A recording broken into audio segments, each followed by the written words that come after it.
이 시간 인풋 앤드 아웃풋, 인풋 앤드 아웃풋이라는 제목으로 말씀을 전하도록 하겠습니다. 우리 서로 인사 하겠습니다. 잘 오셨습니다. 환영합니다.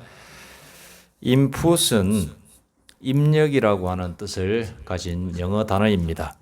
사전적 의미로는 어떤 과정이나 시스템에 들어가는 자료, 정보, 물질 등을 말하며 특히 산업 부분에서는 재화나 서비스를 만들기 위해 원자재, 노동력 등의 생산 요소를 투입하는 일을 인풋이다 이렇게 말을 합니다. 컴퓨터 과학에서는 데이터나 명령을 컴퓨터의 자판을 통해서 입력하는 것, 그것 자체를 인풋이다 이렇게 말을 하고 있습니다. 인풋은 다양한 분야에서 중요한 역할을 합니다. 산업에서는 제품을 생산하기 위해 필요한 원자재, 기계, 노동 등이 인풋이 되겠습니다. 이 투입하는 걸 인풋이라고 그러죠. 교육에서는 그 뭐냐? 학습자가 새로운 지식을 습득하기 위해서 읽고 듣고 관찰하는 이런 과정을 인풋한다라고 표현하고 있습니다. 경제적으로는 그러면 투자, 자본, 노동력 등을 경제 활동을 위해서 필요한 모든 자원을 통칭해서 인풋이다 이렇게 말을 하고 있습니다. 그러면 아웃풋은 뭐냐? 아웃풋은 출력이라고 하는 아웃풋이 영어 단어 아웃풋이 되겠습니다. 사전적으로는 어떤 과정이나 시스템에서 나오는 결과물을 의미합니다. 이 아웃풋은 결과물이에요. 정보, 데이터, 물질 등이 될 수 있습니다. 특히 경제학이나 경영학에서는 생산 활동을 통해 만들어진 재화나 서비스의 총량을 아웃풋이라고 말을 합니다. 컴퓨터 과학에서는 컴퓨터가 처리한 데이터, 우리가 이렇게 입력한다고 했죠. 인풋을 하면은 나오는 결과물이 있습니다. 모니터를 통해서. 그것을 우리가 정보를 받아들이게 되는데 그 정보 자체를 아웃풋 되었다 이렇게 표현하고 있습니다. 아웃풋은 개인이나 조직의 성과를 측정하는 기준이 되는 겁니다. 아웃풋, 결과물이니까. 또한 투입된 인풋 대비 얻어진 아웃풋을 통해 효율성을 평가하게 됩니다. 요 하나를 넣었는데 아웃풋이 두 개가 나왔다. 그러면 좋은 거다. 이런 식으로 표현하는 거죠. 그러니까 효율성을 평가할 수 있는 겁니다. 아웃풋은 목표를 달성했는지 여부를 확인하는 지표가 되는 겁니다. 100을 넣었는데 1000이 나오면 효율성이 굉장히 좋네. 이렇게 지표가 되는 거죠. 예를 들면 산업에서는 공장에서 생산된 자동차의 수가 그 공장의 아웃풋이 되게 되어 있습니다. 교육에서 아웃풋은 뭐냐? 학생이 공부를 열심히 해가지고 인풋을 했죠. 책을 보고 인풋을 했습니다. 그래서 시험을 봤습니다. 시험을 봐서 시험 성적이 곧 아웃풋이 되는 것입니다. 경제적으로는 기업의 분기별 매출액이 어느 정도 됐는가? 그걸 보면서 경제적 아웃풋이 이 정도다. 이렇게 측정하게 되는 것입니다.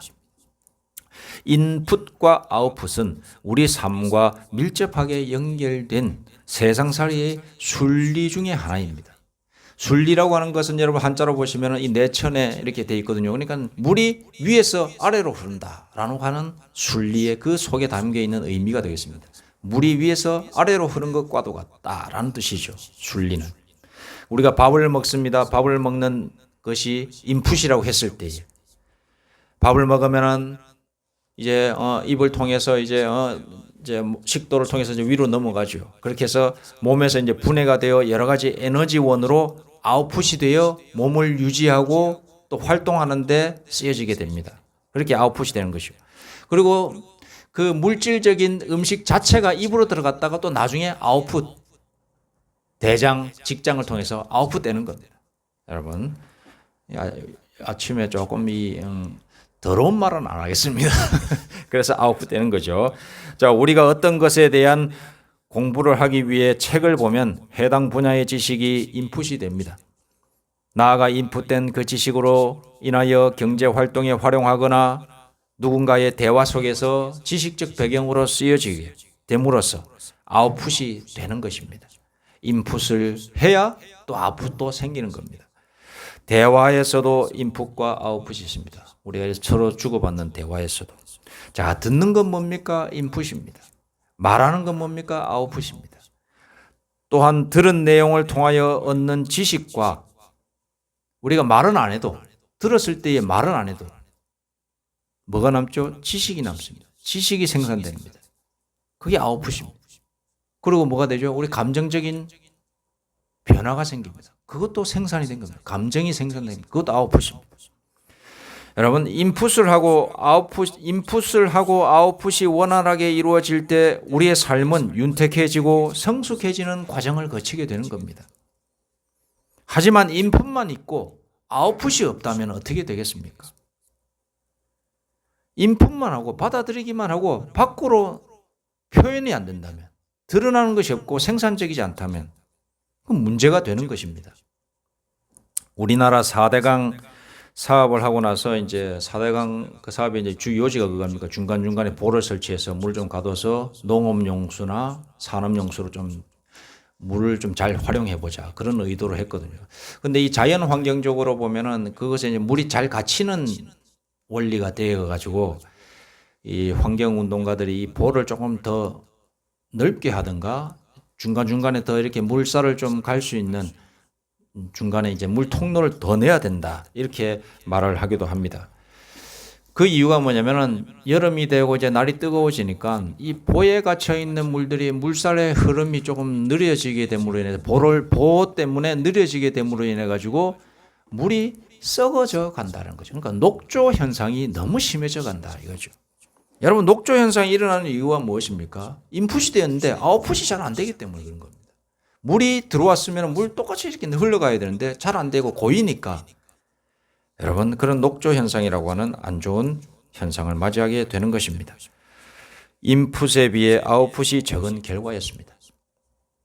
자, 여러분, 공부도 마찬가지입니다. 공부를 잘해서 좋은 대학에 갑니다. 좋은 대학에 나온 사람도 많죠. 그런데 좋은 대학을 나와 회사에 취직을 하고 여러 가지 생산적인 활동, 아웃풋에 활용을 해야 되는데 그러지 않고 집에 있는 청년들이 요즘 많다고 합니다. 좋은 대학 나왔는데 집에만 있어요. 뭔가 시도를 안 하고 아웃풋의 그런 행위를 안 하는 거예요. 그런 청년들이 많은 거죠. 오늘날 좀 문제라고 그러는데 학업적 인풋이 이루어졌는데 아웃풋이 상실된 삶을 살게 되면 그거 인생 살이가 굉장히 괴로워지기 시작하는 겁니다. 여러분, 신앙적으로도 마찬가지입니다. 신앙적으로 인풋과 아웃풋이 굉장히 중요합니다.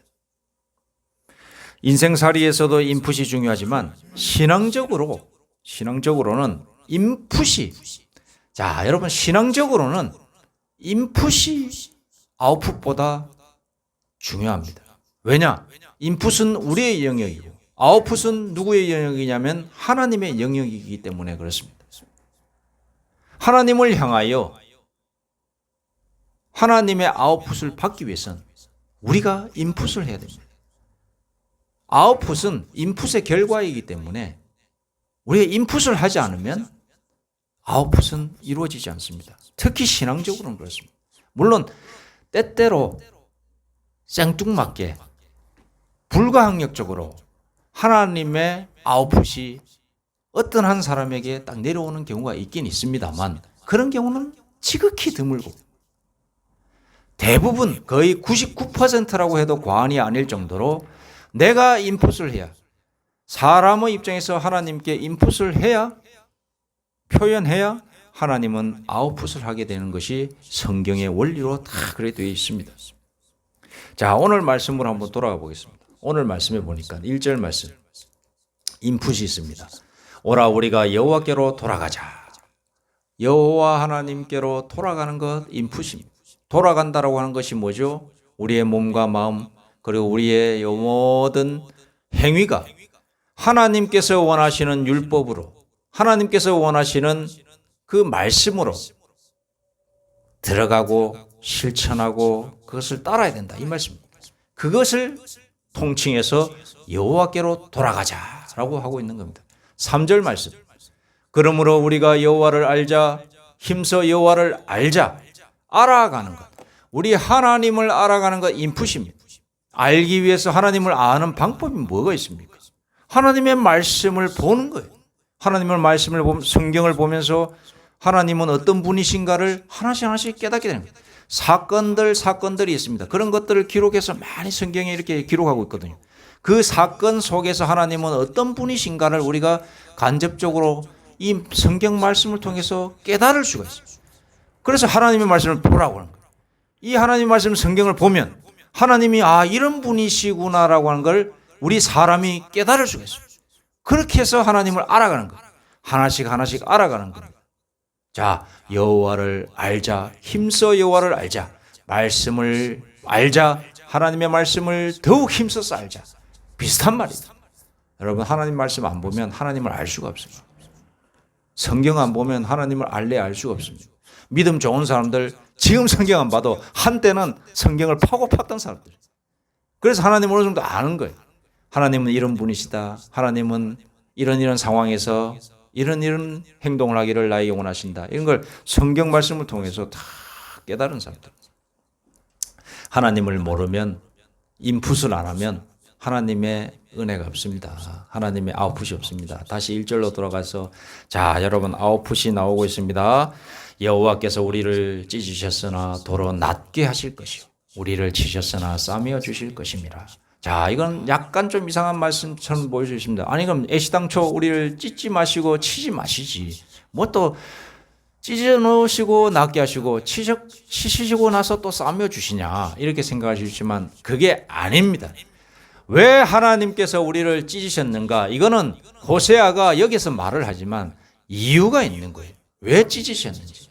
하나님은 거룩하신 하나님이시요, 하나님은 절대로 죄를 그냥 방치하시는 하나님이 아니시기 때문에 죄를 지은 백성, 자기의 백성들을 정결하게 하시기 위해서, 깨끗하게 하시기 위해서 어쩔 수 없이 매를 드신 거예요.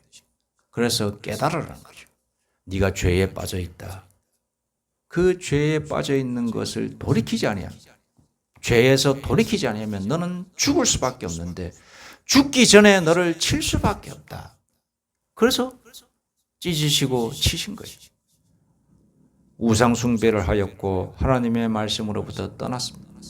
하나님의 명령을 지키지 아니하고 몰렉과 그모스와 여러 가지 많은 우상 숭배를 하였습니다. 바알과 아세라를 섬기고 그렇게 하였어요. 이 호세아서가 적힌 기록 연대는 우리 개역 신학자들에 의하면 580년경이라고 말을 하기도 하고, 전통적인 또 이 신학자들에 의하면 700년경이라고 합니다. 그때든 700년이든 600년이든 그것은 무슨 중요하냐? 아수르 제국에 의해서 멸망당하는 시기냐, 아니면 바벨론 제국에 의해서 멸망당하는 시기냐, 그 둘 차이밖에 없는데 공통적인 것은 뭐냐? 그때 멸망당할 때의 이스라엘은 우상 숭배가 온 땅을 지배하고 있을 때였다라는 거예요.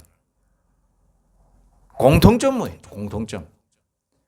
그런 우상 숭배에 찌든 나라였던 이스라엘이 하나님께서 보시기에 칠 수밖에 없고 찢으실 수밖에 없는 그런 상황이었다, 이 말입니다. 그러나 우리 하나님께서 너희를 정결하게 하신 후에는 낫게 하실 것이다. 싸매어 주실 것이다. 우리를 싸매어 주시고 우리를 낫게 해주시는 분이 바로 얘기해 주신다는 건 이 아웃풋이.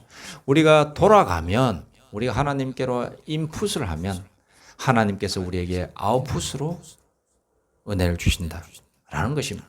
2절 말씀, 여호와께서 이틀 후에 우리를 살리시며 셋째 날에 우리를 일으키시리니 우리가 그 앞에서 살리라. 요거는 뭐 하루 이틀 3일 뭐 이런 뜻이 아니라 요거는 상징적인 의미가 있습니다.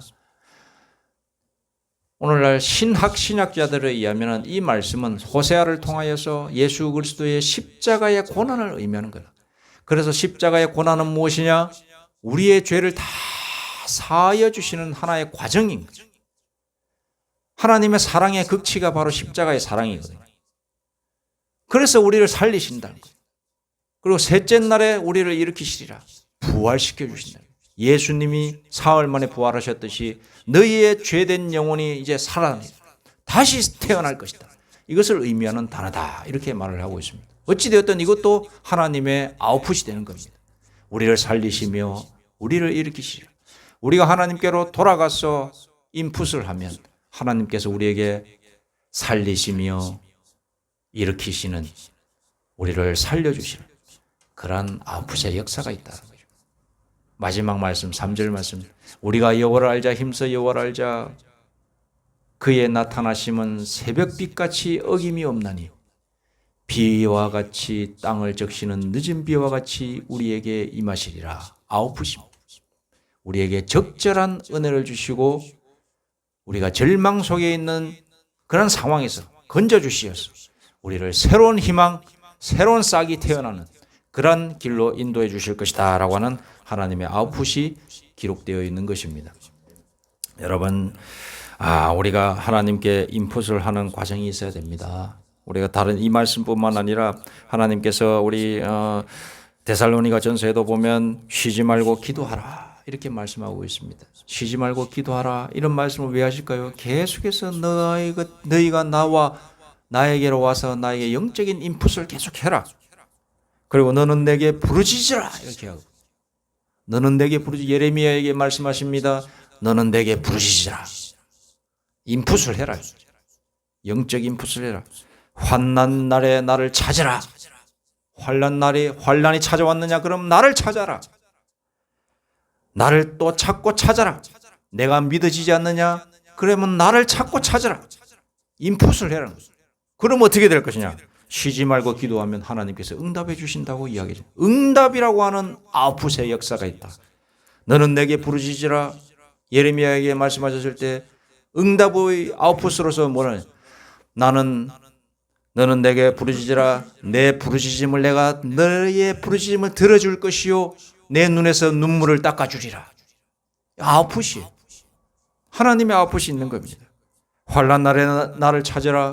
그리하면 내가 너를 환난에서 건져주리라. 하나님의 아웃풋이. 여러분, 나를 찾고 찾으라. 그리하면 내가 나를 만나리라. 하나님의 아웃풋이. 잠언 말씀이죠. 나를 찾고 찾는 자가 나를 찾으리라. 이렇게 말씀하시고, 우리가 하나님께로 가지 않으면, 인풋을 하지 않으면 하나님의 아웃풋은 보통 우리에게 일어나지 않습니다. 제가 여기 앉아가지고 기도하는데, 이번 주에 기도하는데, 내가 이 기도를 소홀히 했구나라고 하는 그런 생각이 들면서 하나님께로 나아가는 시간을 더 가져야겠구나, 이런 생각과 깨달음을 가지게 되었습니다. 하나님께로 많이 계속해서 가지 않으면 하나님의 은혜가 적게 오는 겁니다. 여러분, 이 사실을 물론 하나님은 일방적으로 하나님께서 은혜를 내려주시는 것이지, 우리가 정성을 얼만큼 한다고 해서 하나님께서 허락하신 게 아닙니다. 그러나 하나님께서는 우리의 모습을 보시고 어여비 봐주시고 측은히 여겨주시어서 하나님의 은혜를 주시고자 딱 대기하고 계신다는 사실을 여러분 잊지 마시기 바랍니다. 영적 인풋이 없으면 영적 아웃풋이 없습니다. 하나님을 찾는 자가 하나님을 만난다는 사실을 아시고 오늘 사실은 저와 우리 모두가 되기를 소망합니다. 마지막으로 예화 하나 하고 마치도록 하겠습니다. 모니카의 기도라고 하는 그런 예화가 있는데, 모니카는 누구냐? 로마의 교부, 여러분 영어로는 어거스틴이라고 그러고 로마 라틴어로는 아우구스티누스라고 하는 귀한 대신학자가 있습니다. 이 사람은 참회록을 기록하였고 고백론도 기록하였고 이렇게 해서 제가 참회록을 봤는데 참회록의 의미가 아주 깊은 그런 책을 이렇게 저서한 사람입니다. 그리고 신학자의 우리 초대 교회의 약 300년 이후에 우리 로마에 있었던 많은 신학자들과 또 신학을 하려고 했던 많은 사람들에게 쉽게 말씀드려서 대신학자와도 같은 시초가 된 사람이 바로 이 아우구스티누스가 되겠습니다. 이 아우구스티누스의 어머니가 바로 모니카가 되겠습니다. 그런데 이 아우구스티누스가 처음부터 하나님의 사람이었는가? 그게 아닙니다. 이 사람은 이상한 종교에도 빠지고 그렇게 하면서 그리고 허랑방탕하고 사생활까지 출생하게 되는 그런 죄 많은 행동, 우리가 흔히 보는 망나니 생활을 했던 그런 아들이었습니다. 어머니가 보기에 너무나도 마음이 아픈 거죠. 그런데 이 모니카는, 아우구스티누스의 어머니 모니카는 좌절하지 아니하고 하나님께로 매일같이 이 아들을 써주십시오. 이 아들이 하나님의 아들 되게 해 주옵소서. 하나님의 일꾼이 되게 해 주옵소서. 저 좋은 머리 가지고 이상한 종교에 빠져가지고 그 종교를 전파하는 사람이 아니라 하나님을 전파하는 사람이 되게 해 주옵소서라고 매일같이 기도를 했다는 거예요. 하나님께로 인풋을 하여서 계속해서 기도에 인풋을 하여던 마침내 때가 이르러서 아우구스티누스가 큰 깨달음을 받고 은혜를 받게 되는 겁니다. 죽음에 대해서 생각하고 죽음 너머의 세계를 두려워하면서 하나님만이 참으로 이 세상의 창조주시오 나의 구원자시구나. 하나님께서 정하신 아들 예수 그리스도를 통한 길만이 내가 유일한 구원의 길이구나라고 하는 것을 깨닫고 그 좋은 머리를 가지고 하나님께서 쓰임 받아서 위대한 이 신학자가 되었다라고 하는 이야기가 있습니다. 여러분, 우리가 하나님께로 나아가서 그 어머니의 기도를 통해서 그의 아들이 변화된 겁니다. 어쩌면은 하나님의 역사, 하나님의 은혜가 그의 아들을 변화시키고 그 아들도 그 하나님의 은혜를 받아서 그렇게 결심하고 하나님의 일꾼이 되기를 하였던 것입니다. 여러분, 우리가 이 하나님께 나아가서 간절히 애쓰는 인풋을 항상 좀 더 많이 풍성히 하게 할 수 있는 그런 귀한 분들 되시기를 간절히 소망합니다. 그러면 하나님의 은혜가 아웃풋되어서 하나님의 뜻과 경험과 믿음이 우리 안에 다 임하여 주실 줄로 믿습니다. 기도드리겠습니다. 하나님 아버지, 영적 인풋 우리가 소홀히 하지 않게 하여 주옵소서.